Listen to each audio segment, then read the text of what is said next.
It's Phoenix Amore. I said I'm going to do some freestyling today. I got tired of typing, so I'm going to just do a little bit of talking, vlogging, whatever we going to call this here.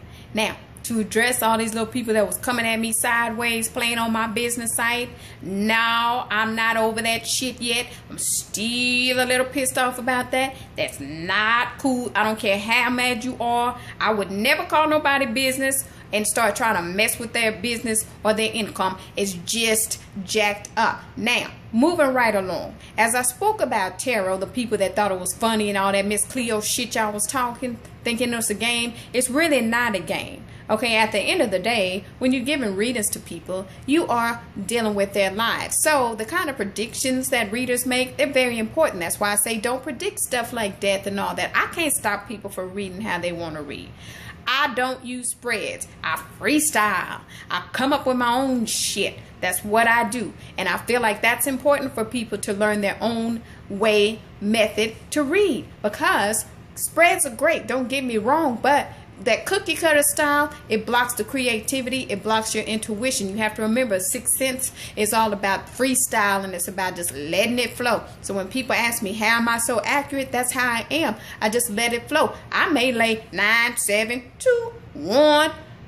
Hey, whatever my gut tells me to do, that's what I do. I don't use the Celtic cross. I don't do any spreads like that. I just lay cards out and just go with what I see. That's the key to my accuracy. Now, the one thing I do want to let people in on as far as readings are concerned, paths come up. The way you ask your question is important. Listen to the answer. Stop trying to twist stuff up to where you hear what you want to hear. Don't curse the reader out when you don't hear what you want to hear. That's just not cool. The reader is just the messenger. Okay, and at the end of the day, wait to see if some predictions actually play out before you so convince somebody is wrong.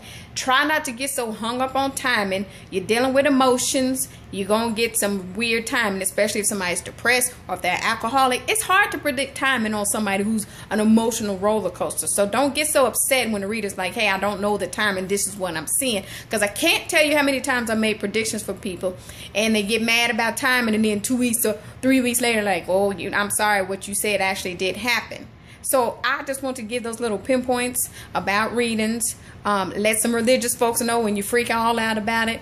You may want to kind of read and kind of trump some of the ignorance that a lot of people have around tarot, because as I said, they just are really a bridge to somebody's intuitions. There was prophets all through the Bible, prophetess. Yeah, you got people that love dabbling in that dark shit. Go right ahead. You like throwing fiery darts? Go right ahead. But if you wonder why your life is not improving, that's probably why. Too busy trying to sling darts at people and all that kind of shit. So I just want to give some people some insight on how I roll, how I move. My style is a little urban-y, a little more modern with how I interpret tarot.